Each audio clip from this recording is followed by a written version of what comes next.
Hey guys, and welcome back to another video. In this video, we're going through the SuperCoach trade targets for round 3, probably the most crucial trade targets for the SuperCoach season, at least this and the next week, round 4, as you really get the cash generators in with a lot of players on their bubble.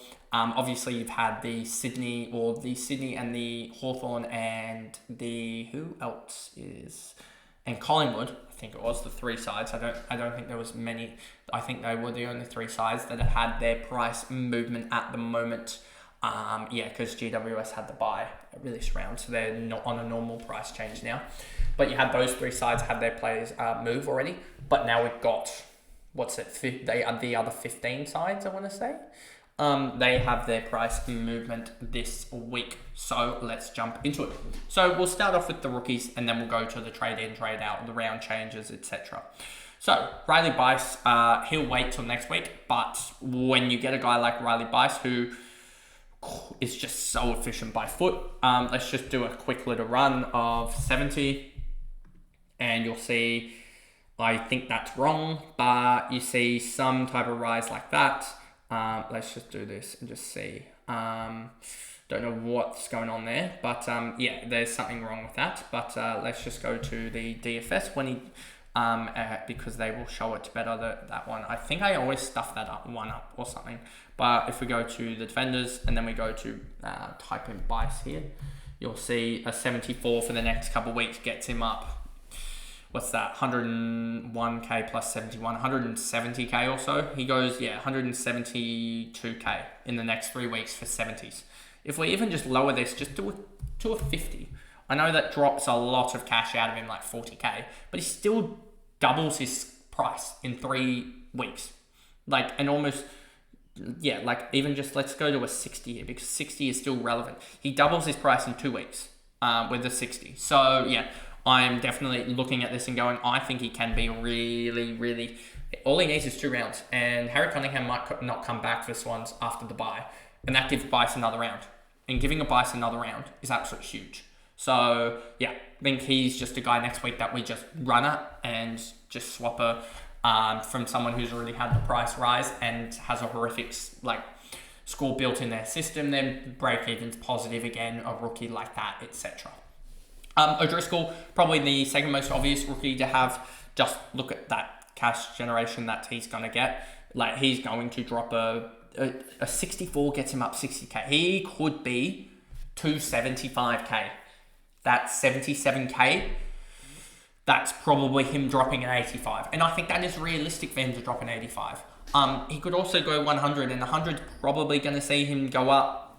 Well, if we think about this, we can almost get it in our heads, right? That he's beat his break even by 139. So 139, so 62 divided by 139 is roughly about 0.44 per break even beating. If he goes 100, that's 175. So that means he goes up 78k for 100 score, I believe. That is huge. That's 275 there for 100. If he was to do that, I wouldn't be surprised against West Coast because West Coast are horrific and Freo need a bounce back, even with all the players coming in. So I wouldn't be surprised if he goes up 75k. Xavier Lindsay, pretty much same theory applies with him. He's just even cheaper, so it works a lot better with him. So he beat it by 125, so 56 divided by 125 is roughly that 0.448 again. Let me just put 0.448. So that is basically the number we're going to work off of, 0.448.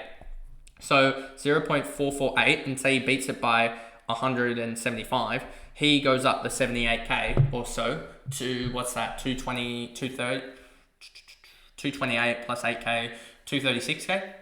236k for him if he goes up, if he beats 100. But if he doesn't, 0.448 times the, say he beats it by... he scores a 75, that he's still going up 67k. 67k puts him in the 225s, I think. If my math is right. 225k for him. Suddenly, in the space of 2 rounds, if we just go here, look at this. 214, 240, yep. So if we just go here and we just go, he's going to score a 75, calculate. It doesn't seem to want to work. And then 75 again. Calculate for me, please. That doesn't seem to want to work. So yeah, it doesn't want to work. It doesn't look like, which is a little bit annoying. This week here seems to be stuffed up. So maybe there's an update that I'm missing or something there. But yeah, Lindsay, if we go to SuperCoach as well, you'll see similar theory there with Lindsay.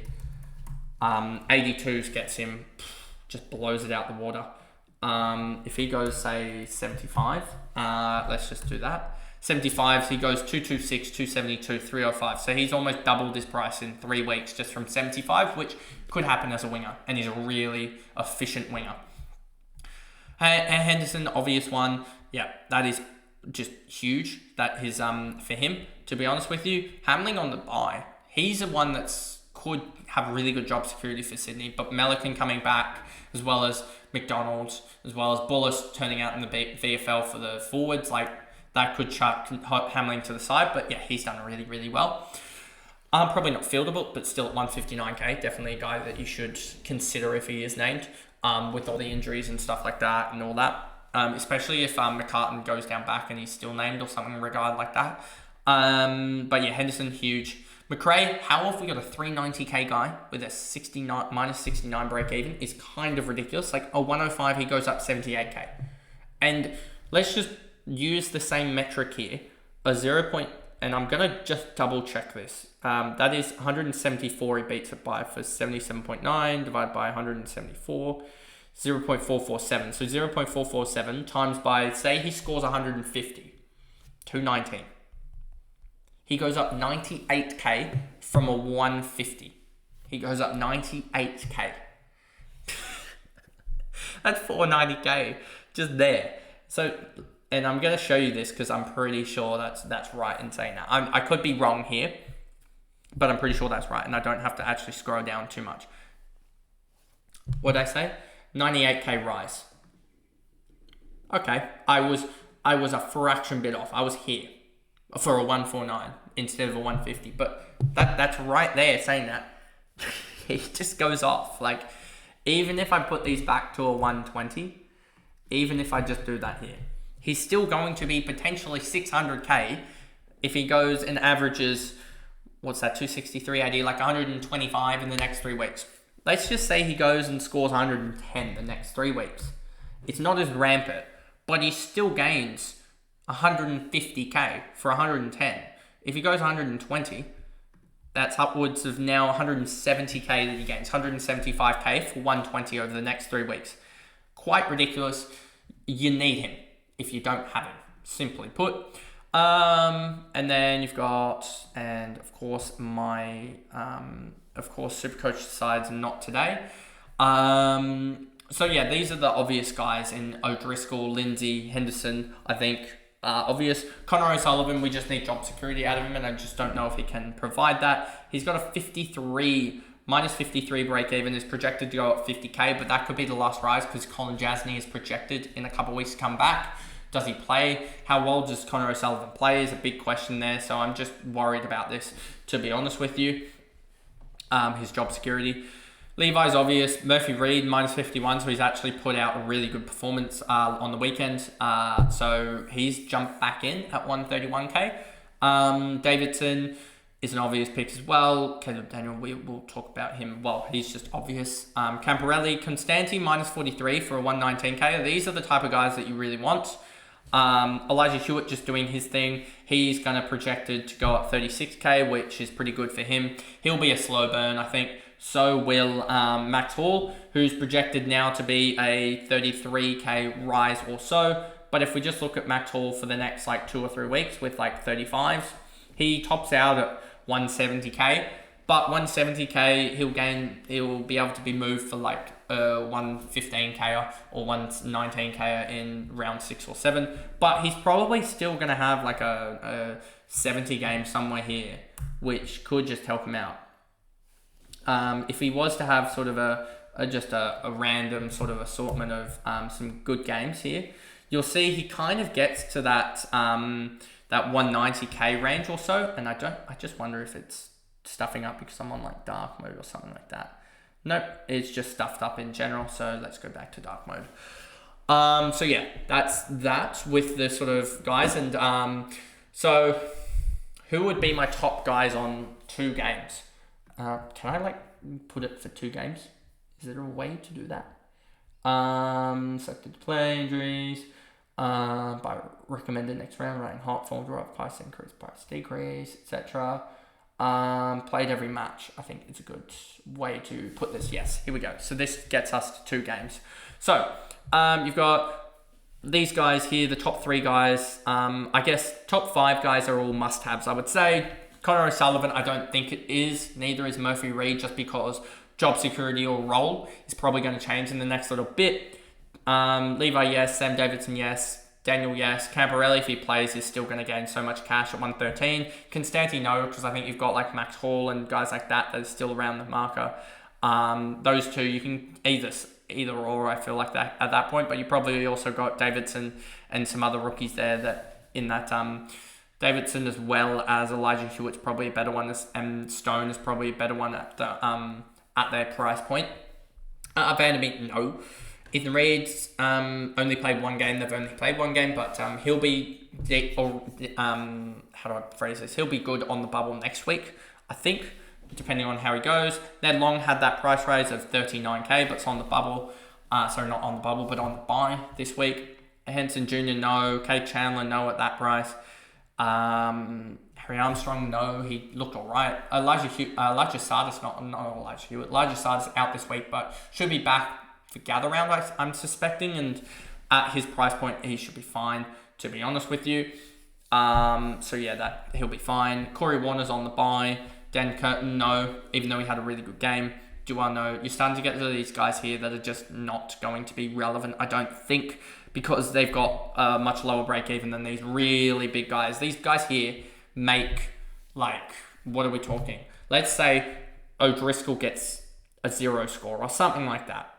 He's still going to jump up 33k for doing nothing. 33k for doing nothing. Same for Lindsay.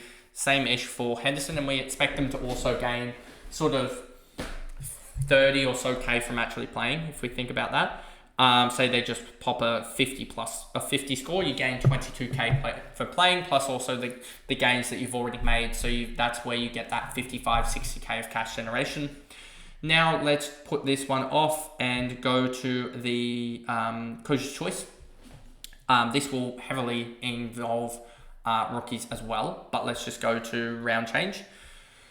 If it will load, I think that's fine. So you got Lindsay, O'Sullivan, O'Driscoll. Yep, these guys probably, I can understand the reasoning behind it. O'Sullivan dropping a 96 and no one yet coming back for Geelong. It's just next round that I think someone could come back. Then we get to Dale. This one is for Perryman. And yeah, I understand this one. I've had him inside at points. I've also had Zorko. I've also had Sinclair. And I've also had Whitfield. I've had all 4 of those, and Wangani Malera. So I've had all 5 of those guys floating in and out of the side as they're sort of the picks from that 500 to 600k range. So yeah, I've had all of them in the side at points. Henderson, I understand that. Fraser, he's going to make cash, but I don't think people realise how much he's actually going to make. This will load. He's got a -1 break even. And if we go to Fraser here, and I'll just show you what I mean by this. Because Fraser, if you take out the goal, he scores an 80 or 70 there. If you take out that goal, he scores an 80. So let's go 90 here.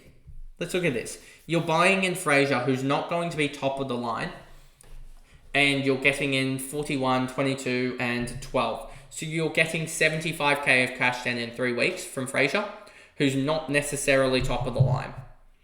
Is that valuable for 2, arguably 3 trades?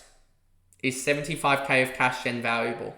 Because if we look at this and we go to someone and grab up a 450k guy, because I can show you the cash gen after it. Also, let's just look at, say, Battle, who's roughly on his price point.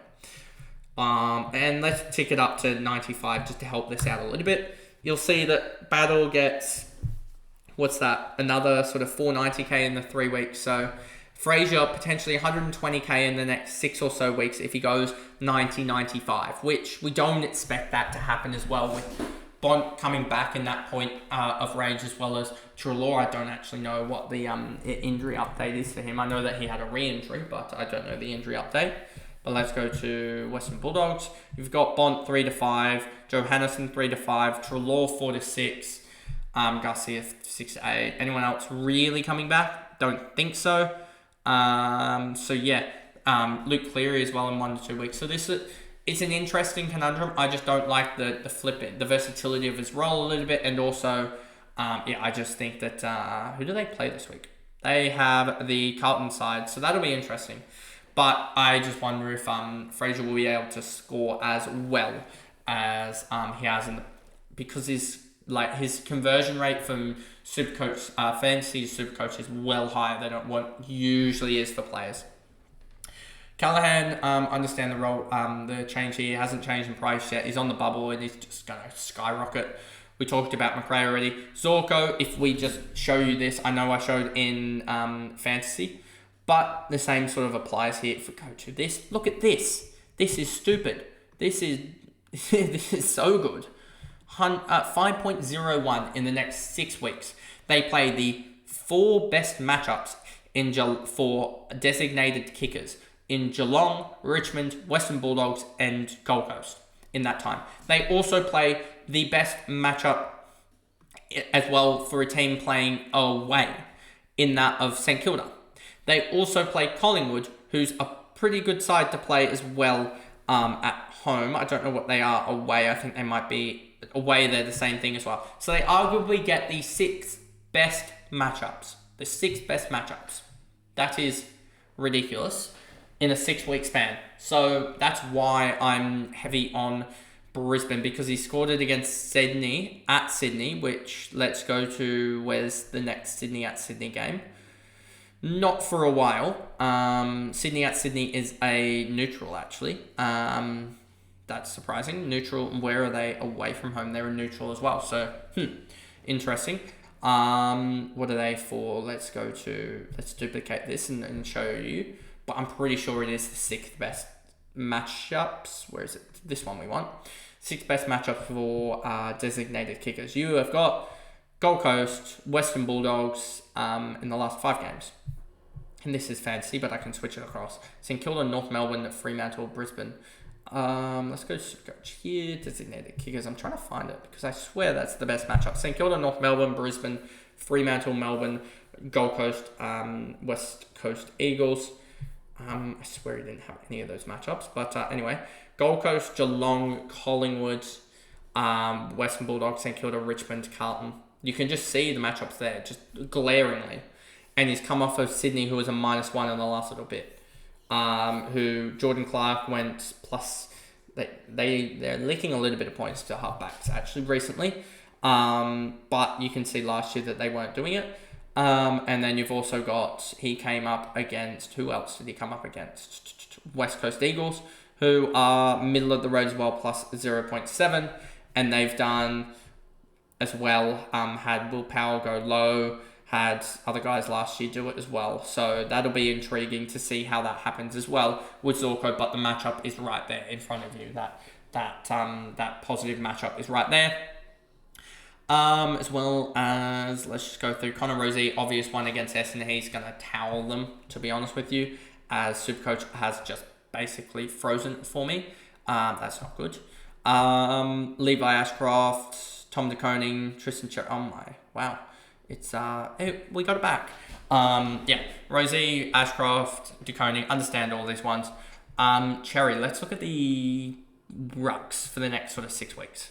Let's look at them for the next sort of 6 weeks and go averages. Melbourne basically has the kind of ruck run if you get through the next 2 weeks, and North Melbourne has a -6.76. That's worrying. North Melbourne arguably has 7 of the toughest matchups, I would say. Carlton probably not so. In the next couple of weeks, you've got Adelaide, who have Riley O'Brien, hard team to score against. It's outside of stoppages. It's in ruck contests, but out on the disposal side of it can do it. Brody Grundy's getting into full fitness, will be back off of a bye. That will be tough. especially if they run with Laddams or McLean. If they run with one of those two when they get those matchups back, Sydney's the toughest matchup, or one of the toughest. Gold Coast, that's a tough matchup against Wits, a bigger body. Carlton, that'll probably be a healthier matchup for him. Port Adelaide, you got Jordan Sweet, that's a tough matchup. Essendon, you get the dual ruck, that's a tough matchup. And Brisbane, you get that. So he basically has a really tough run, and then he gets Richmond, which Richmond, I believe, makes him a lot easier. And Max Gawn's run gets a little bit tougher with Brisbane, then Sydney, then St Kilda. So he gets into a toughish run around that round 10. But you can just see how it could fit in a week. So I wouldn't be making that move to Tristan Cherry. He's not going to, if this will load, but it's not looking at it. I don't think Tristan Cherry's going to make cash, so it's not like you're going to lose out there. I know that Gawn has a big break even, but anyway, I basically can't look at anything else because SuperCoach is running so poorly. So anyway, I think that's a good place to end. I would put the, if you guys do have a player that I've missed over, whether it be and I'm just looking here, it's finally loaded, Tristan Cherry's got a 105 break even. He's not going to go up much cash. But if you guys have a guy that I've missed out here, in terms of a like legitimate trade target or a cash cow, put it in the comments below and I'll respond to that as well. But anyway, if you guys did enjoy this video, remember to like and subscribe, turn the notification bell on so you know when I upload. If you are listening on Spotify, give me a follow and a rating over there, and I'll see you guys in the videos of my team reveals for round 3 across Fantasy and SuperCoach. See ya.